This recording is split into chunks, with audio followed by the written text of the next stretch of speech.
တောက်တညလောက်ပေးအိပ်ပါဆိုတဲ့ခေါင်းစဉ်လေးနဲ့ရိုးသားမှုနဲ့ကျင်နာမှုခါသီးလာတဲ့ဆောင်းဦးညတညမှာ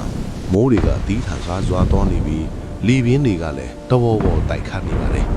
အဲ့ဒီအချိန်မှာတောဇက်ကအဖိုးအိုတယောက်ရဲ့အိမ်တကားကိုတော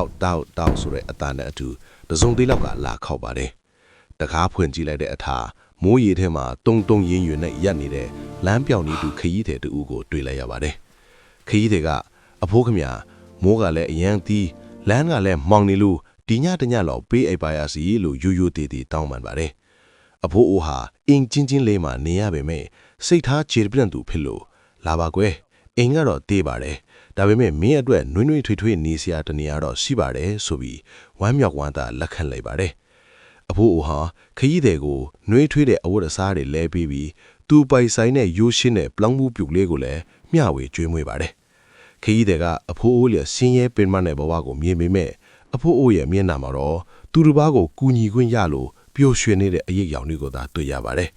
သူတို့နှစ်ယောက်ဟာမိဘဘေးမှာထိုင်ရင်းအီးချမ်းစွာစကားပြောဆိုခဲ့ကြပါတယ်နောက်ကနေမနက်မိုးလင်းလို့ခရီးတဲ့ထွက်ခွာသွားတဲ့အခါအဖိုးအိုဟာအန်အောစရာတစ်ခုကိုတွေ့လိုက်ရပါတယ်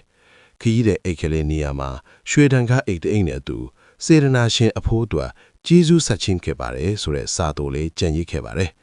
တကယ်တော့အဲ့ဒီခရီးတဲ့ဟာပုံဖြတ်ထားတဲ့တထေးကြီးတူဖြစ်နေပါတယ်ဒီပုံပြင်လေးကပေးခြင်းတဲ့သင်ခန်းစာကတော့မိမိမှာရှိတာလေးနဲ့သူတစ်ပါးကိုရိုးသားစွာကူညီတတ်တဲ့စေတနာဟာဘယ်တော့မှအလားကမဖြစ်ဘဲဒီနေ့မှာကိုယ့်စီကိုကောင်းကျိုးအစအမောင်များစွာပြန်လည်ရောက်ရှိလာတတ်တယ်ဆိုတာပဲဖြစ်ပါတယ်